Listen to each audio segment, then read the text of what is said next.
Ya, sahabat Indonesia, kita jumpa lagi di Hot News Kanal TV Anak Bangsa. Penanganan COVID-19 ini adalah sesuatu yang harus dipahami dan dilakukan bersama-sama secara teliti karena juga memang risikonya besar. Nah, baru-baru ini pemerintah melalui Departemen Perindustrian mulai merancang satu aturan supaya diterapkan oleh seluruh industri yang membuat masker. Jadi ada SNI untuk masker sekarang ini. Jadi nggak bisa sembarangan lagi nih, Mas Rudi. Nah, walaupun ini makan waktu 5 bulan sampai nanti SNI atau Standar Nasional Indonesia itu ditetapkan untuk masker-masker yang beredar, itu ada waktu untuk sosialisasi dan juga persiapan bagi semua produsen supaya bisa mematuhi standar itu. Satu inisiatif yang sebetulnya bagus saja karena memang harus ada standarnya, tetapi bagaimana persiapan dan jalan cerita supaya semua bisa mengikuti dan tidak terkaget-kaget. Karena banyak yang sudah pakai baru-baru ini ada masker apa itu namanya, scuba, yang katanya tidak memenuhi standar atau tidak memenuhi syarat untuk menangkal penyebaran dari COVID itu sendiri. Nah, bersama saya sudah ada Rudi S. Kamri, kita berbincang soal masker dan SNI. Bagaimana nih Mas Rudi, baru-baru ini muncul nih berita mengenai SNI untuk masker. Menarik Mas Andri, jadi inilah khas Indonesia. Jadi saya akhirnya bisa mengerti kenapa kita tidak pernah bisa membuat vaksin sendiri. Ya, obat juga belum muncul sampai sekarang. Membuat masker saja itu menunggu waktu 8 bulan. Gitu. Menunggu korban 280.000 dulu positif, kemudian yang meninggal sudah 10.000 ke atas. Baru keluarlah namanya SNI untuk masker. Saya jujur saja satu sisi senang, tapi ini menurut saya ini sangat terlambat ya, sangat parah gitu ya. Pada saat dulu harusnya mereka bekerja keras nih, Kementerian Perindustrian ini dan Badan Standarisasi Produk Nasional ini ya. Jadi sekarang ini bayangin Mas, ini hampir sama dengan kasus scuba, gitu. Pada saat scuba sudah dipakai di mana-mana, berbagai instansi memakai itu dan sudah menggeliatkan ekonomi di bawah, gitu ya. Sama dengan masker kain ini, sudah tumbuh bukan hanya industri besar, tapi industri rumahan sudah menjadi souvenir dan mereka sudah pakai pakai tenun ikat, pakai batik dengan berbagai motif, gitu ya. Jadi ini membantu menggeliatkan ekonomi di masa pandemi yang luar biasa ini.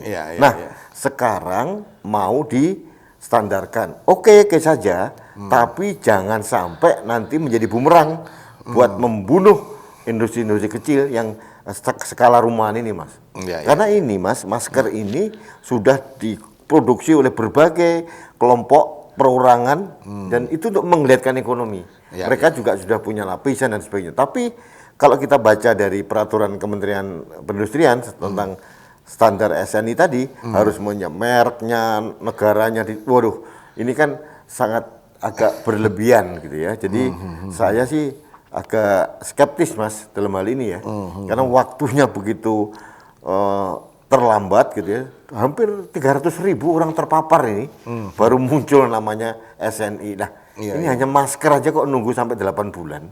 Ini akan agak membuat saya sedih. Nanti ada beberapa angkutan umum atau hotel atau apa gitu ya. Pokoknya yang boleh naik MRT harus yang pakai masker standar SNI gitu. Nanti Satpol PP akan merahasia masker non SNI. Macam-macam deh. Ini jujur ya, ini mainan-mainan bagi saya yang tidak bermutu gitu ya. Dan menurut saya, kalaupun mereka membuat standar masker dan sebagainya, lakukanlah pembinaan pada industri kecil sekarang ini. Tidak perlu kaku gitu ya. Apalagi ini masih 5 bulan lagi. Terlambat gitu ya. Mohon maaf nih Pak Menteri Agus Gumiwang Kartasasmita, saya lihat kerja kalian agak lelet gitu ya. Menurut saya SNI boleh, saya terima kasih, tapi menurut saya itu saya akan menyambut gembira itu kalau dilakukan bulan April yang lalu gitu ya. Mereka gerak cepat gitu. Mohon maaf Mas Andri, menentukan kelayakan suatu masker gitu ya. berapa lapis, berapa layar, nggak susah tuh ini. Ya, tidak terlalu susah tuh sebetulnya. Kenapa harus menunggu hampir setahun ini? Kenapa harus menunggu sampai 10.000 lebih saudara kita meninggal? Kenapa sampai menunggu hampir 300.000 orang terpapar COVID? Mohon maaf, ini sangat sederhana. Jadi menurut saya tidak menyambut gembira, biasa-biasa saja, silahkan. Tapi pada saat nanti akan diberlakukan lalu membunuh industri-industri kecil, saya akan melawan. Iya, yang mesti dicermati adalah sosialisasinya dan waktu penerapannya, apakah yang tidak SNI ini akan ditindak atau tidak boleh naik kendaraan umum atau apa gitu nah, ya. Ini kan agak Mas. Nanti katakanlah maskapai penerbangan gitu ya. Harus selain rapid test dan sebagainya harus masker standar SNI. Gitu. Naik MRT juga, masuk hotel juga, masuk mall. Jadi kan agak kacau ya. Saya nggak tahu ini saya masih belum mengerti nih. Apakah ini akan menjadi kewajiban wajib semua produk masker kain harus berstandar SNI atau ada excuse, ya? Harus ada pengecualian yang sudah ada. Nah, nanti yang terjadi kan ada ini loh, pembelokan atau deviasi dari pelaksanaan peraturan ini. Ingat nggak waktu helm SNI? Oh iya. Sama. Yang nggak pakai helm SNI akan ditindak gitu. Terus ini kan repot gitu ya. Jadi kalau ini masker ini menyangkut nyawa, menyangkut masalah pandemi, harusnya kalau saya bilang Mas, negara itu harusnya menyediakan masker standar SNI free, gratis buat warganya. Jangan seperti memandang ini sebagai industri besar gitu ya. Sebagai memandang ini sebagai satu industri yang diperjualbelikan seolah-olah yang bermain di area ini adalah pengusaha besar. Ini yang bermain kebanyakan adalah ibu-ibu, kelompok kecil, UMKM. Jadi harusnya menurut saya Mas Andre lebih pada pendidikan, edukasi seperti apa. Kalau masker di standarkan nasional gitu ya. Jadi kadang-kadang saya juga bingung ya. Ini kadang-kadang ini mereka ini selama 8 bulan ini kerja apa ini? Jujur Mas, saya agak khawatir itu Mas. Karena ini saya mengerti juga Mas. Setiap hari kan kita lihat itu, ada promo-promo di Instagram atau di Facebook atau media sosial yang lain, promo ibu-ibu menjual masker. Ada juga beberapa ekonomi kecil, kelompok ekonomi kecil membuat masker. Ada juga Mas teman saya ini, dia khusus mendidik pantai asuhan yang tunagrahita, tunarungu untuk diajari menjahit masker. Sudah jalan dapat proyek besar. Nah, ini kasus kayak scuba. Ya. Sudah ada order sampai 20.000 masker scuba ternyata batal. Kayak begini kan kita melakukan perdebatan yang tidak berkualitas Mas. Iya. Jangankan bicara vaksin, bicara obat gitu. Ini masker saja kok jadikan masalah gitu loh. Saya mohon maaf ini kita melakukan sesuatu yang tidak esensial menurut saya. Iya, satu lagi Mas Rudi. Dari sisi produsen ya, penyuplai masker itu harus mengikuti standar dan implikasinya terhadap ekonomi kerakyatan. Itu juga satu hal yang perlu dicermati dan perlu dipersiapkan segala sesuatunya dengan baik. Nah, sekarang dari sisi penerapannya. Jangan sampai nanti ini kan yang kita khawatirkan seperti penerapan aturan penindakan PSBB nih. Jadi kalau udah dapat landasan hukumnya, boleh saya tindak nih. Nah yang terjadi adalah eksesif.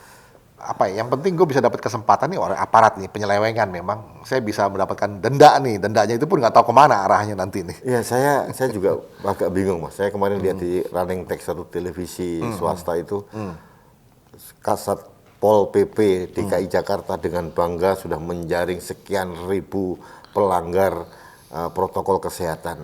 Ini orang ini bagaimana ya? Jadi kita bicara target, bukan bicara edukasi. Nah, masker ini Mas, kembali ke masker. Masker kain itu bukan untuk sekali pakai buang. Nah, saya ini pakai masker 1 hari saya cuci. Ya, saya pasti minimal punya 2 atau 3 gitu ya. Cuci, kemudian setrika lagi. Karena itu yang diajarkan kita oleh para dokter beberapa bulan yang lalu. Tidak perlu pakai masker medis bagi yang tidak sakit, gitu kan? Akhirnya semualah geliat ekonomi. Ada yang ini teman kita Mbak Yanti Tambunan membuat masker pakai elektronika. Ada lagi pakai batik, ada yang pakai bordir. Itu mudah menggeliat gitu loh, Mas. Nah, ini yang repot. Sekarang kalau ada tadi ketentuan bahwa masker SNI itu akan diwajibkan gitu ya.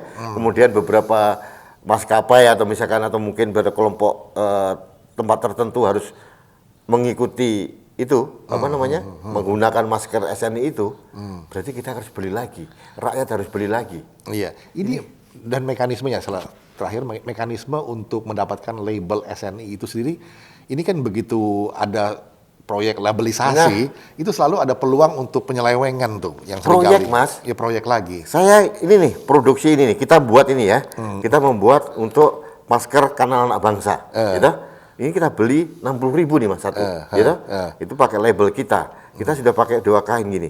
Pertanyaan sekarang, apakah kain ini sesuai dengan SNI? Oh, jadi lagi kan? Iya. Kita sudah berapa pesan kayak begini nih? Iya. Ini masih kita yang kecil Mas. Yang lain yang besar-besar itu? Ya kalau industri rumahan dia bikin gimana 100 coba? Masker.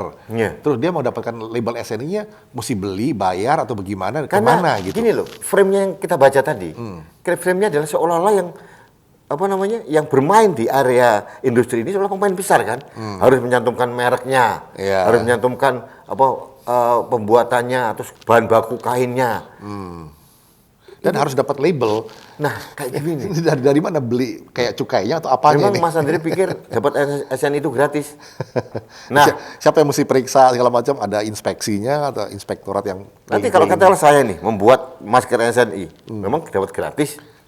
Ya, dapat sertifikatnya itu. Ya, kita harus menyiapkan segala macam. Mohon maaf dengan segala hormat. Ini kita bicara pandemi, kita bicara ekonomi ya.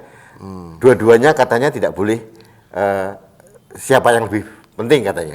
Harus berjalan simultan. Ya, pandemi kalau ekonominya hancur juga percuma. Ekonomi bagus banyak yang sakit juga percuma. Harus berjalan simultan. Kata presiden begitu. Jadi artinya kita menjaga protokol kesehatan tapi tetap menggeliatkan ekonomi secara simultan, gitu kan? Nah, kalau ini salah satu dari orang-orang teman-teman kita ibu-ibu yang sudah pengrajin masker kain ini harus ke SNI lagi, harus dibongkar lagi. Kalau nggak SNI misalkan MRT misalkan, wajib pakai SNI misalkan. Atau mungkin terbang kemana. Penindakan kan ada yang langsung, orangnya ada juga tidak langsung dengan aturan. Kalau tidak pakai masker SNI, tidak boleh naik ini, tidak boleh naik itu. Kan sama aja kayak penindakan sebetulnya, itu tidak langsung. Sama. Mereka bilang tidak wajib misalkan, tidak ada keharusan. Tapi kalau kesannya bahwa, kalau di kalimat tadi, menteri tadi, seolah kan mesti bisa dipakai dong sebagai saya nih Mas pengusaha besar nih, Mas Andri pengusaha kecil. Nah, kesempatan saya nih memproduksi masker standar SNI. Saya membunuh industri kecil itu saya nggak peduli. Nah, ini kan bahaya. Jadi ini menurut saya Menteri Koperasi dan UMKM nih, Pak Teten juga harus bergerak melindungi UMKM. Meskipun para pengrajin ini Mas, pengrajin masker kain ini tidak masuk dalam pembinaan dari Menteri Koperasi dan UMKM, tapi pada kenyataannya skala usaha mereka kan UMKM Mas. Iya betul, mikro bahkan ya. Mikro bahkan, jadi harusnya dilindungi. Jangan sampai kita dikooptasi dengan kepentingan industri. Masa masker aja harus industri? Ya mudah-mudahan bukan dilatar belakangi oleh kepentingan industri besar yang membuat masker, aturan-aturan seperti begini. Ya aturan itu intensinya mungkin baik untuk membuat satu standarisasi, tapi kan implementasi bisa dengan sosialisasi dulu dan tidak perlu keras atau kenapa sih Mas kita nggak gitu cepat-cepat fokus semua resources kita ini, energi kita satukan untuk menggerakkan ekonomi gitu ya. Yang kedua menggerakkan supaya obat dapat gitu ya, vaksin itu dapat. Ngomongin masker. Karena kalau masyarakat ini berusaha dengan ekonomi kerakyatan, mereka juga dapat uang untuk beli vitamin C buat daya tahan kesehatan mereka juga. Terus sekarang kita sekarang harus beli lagi, gitu. Semua harus beli lagi. Oke, mungkin kita masih ada uang sedikit. Teman-teman yang bawah, apalagi teman bawah itu yang kadang-kadang maskernya hanya sekedar tutup, gitu kan? Yang masalah scuba ini belum selesai nih, Mas. Ya, besok-besok masalah face shield nih diatur lagi nih. Ada face shield standar SNI. Aduh, kita ada banyak hal yang lebih penting, walaupun ini juga penting, baik intensinya, tapi bagaimana penerapan aturan ini yang perlu dicermati ke depan. Jangan sampai nanti malah menyusahkan industri mikro yang sudah mulai bergeliat, mencoba untuk bertahan hidup di tengah-tengah pandemi ini. Itu juga perlu diperhatikan. beberapa usulan dan poin sudah disampaikan, kiranya bisa menjadi pertimbangan. Kita jumpa lagi di session berikutnya. Indonesia Maju.